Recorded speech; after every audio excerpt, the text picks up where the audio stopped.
आइए जानते हैं बाड़मेर में सिवाना दुर्ग के विषय में। ये एक ऐसा दुर्ग है जो चारों ओर से छप्पन की पहाड़ियों से घिरा हुआ है और हल्देश्वर की पहाड़ी पर स्थित है, इसलिए ये गिरी दुर्ग की श्रेणी में शामिल होता है। चारों ओर से सघन वनों से घिरा होने के कारण ये ओरण दुर्ग भी है तथा जालोर दुर्ग का ये सहाय दुर्ग है, इसलिए ये सहाय दुर्ग की श्रेणी में भी शामिल होता है। तो बाड़मेर का ये दुर्ग काफ़ी सुदृढ़ और दुर्गम मार्ग से युक्त अभेद्य दुर्ग है। इसे प्राचीन काल में कुमथाना दुर्ग कहा जाता था और कुमट झाड़ियों की अधिकता के कारण इसे कुमट दुर्ग भी कहा जाता है। ये दुर्ग मारवाड़ के राठौड़ शासकों की संकटकालीन शरण स्थली या राजधानी के रूप में भी प्रसिद्ध रहा है, क्योंकि शेरशाह सूरी के आक्रमण के समय राव मालदेव ने इसी दुर्ग में शरण ली थी तथा राव चंद्रसेन ने अकबर के आक्रमण के विरुद्ध भी इसी दुर्ग में शरण ली थी। ये अणखलो किलो के नाम से भी जाना जाता है, अणखलो सिवाणो इसे कहा जाता है।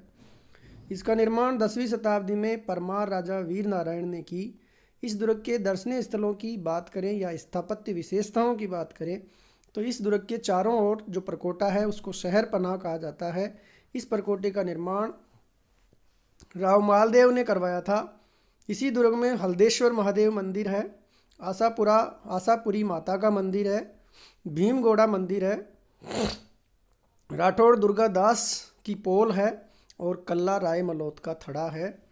भीमगोड़ा मंदिर में पांडवों ने कुछ समय के लिए अज्ञातवास बिताया था और कल्ला राय मलोत का थड़ा राय मलोत कल्ला राठौड़ की वीरता का एक स्मारक है।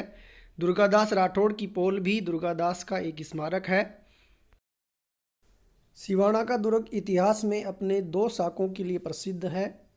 पहला साका 1308 ईस्वी में दिल्ली के सुल्तान अलाउद्दीन खिलजी के जालोर आक्रमण के समय जालोर के चौहान सोनगरा चौहान शासक कानड़ देव के अधीनस्थ किलेदार शीतल देव उस समय इस सिवाना दुर्ग का रक्षक था। अलाउद्दीन की खिलजी सेना का सेनापति कमालुद्दीन गरग था। कमालुद्दीन गरग के विरुद्ध किलेदार शीतल देव सोनगरा के नेतृत्व में किले की रक्षा करते हुए राजपूत वीरों ने केसरिया धारण किया तथा राजपूत ललनाओं ने जौहर किया। किले के बाद विजय के बाद अलाउद्दीन खिलजी ने इस सिवाना दुर्ग का नाम खेराबाद रखा। तो ये सिवाना दुर्ग का प्रथम शाखा था जो कि 1308 ईस्वी में गठित हुआ।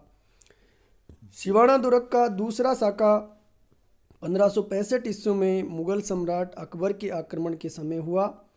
उस समय मुगल सेना का नेतृत्व जोधपुर के शासक मोटा राजा उदय सिंह ने किया और किले का रक्षक किलेदार उस समय कल्ला राय मलोत जो राठौड़ वंश से संबंधित थे उन्होंने वीरतापूर्वक दुर्ग की रक्षा करते हुए केसरिया धारण किया।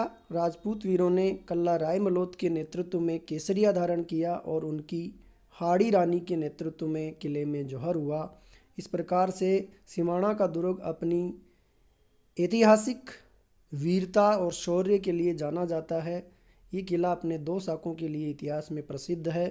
इसी दुर्ग में स्वतंत्रता सेनानी जयनारायण व्यास को नज़रबंद रखा गया था।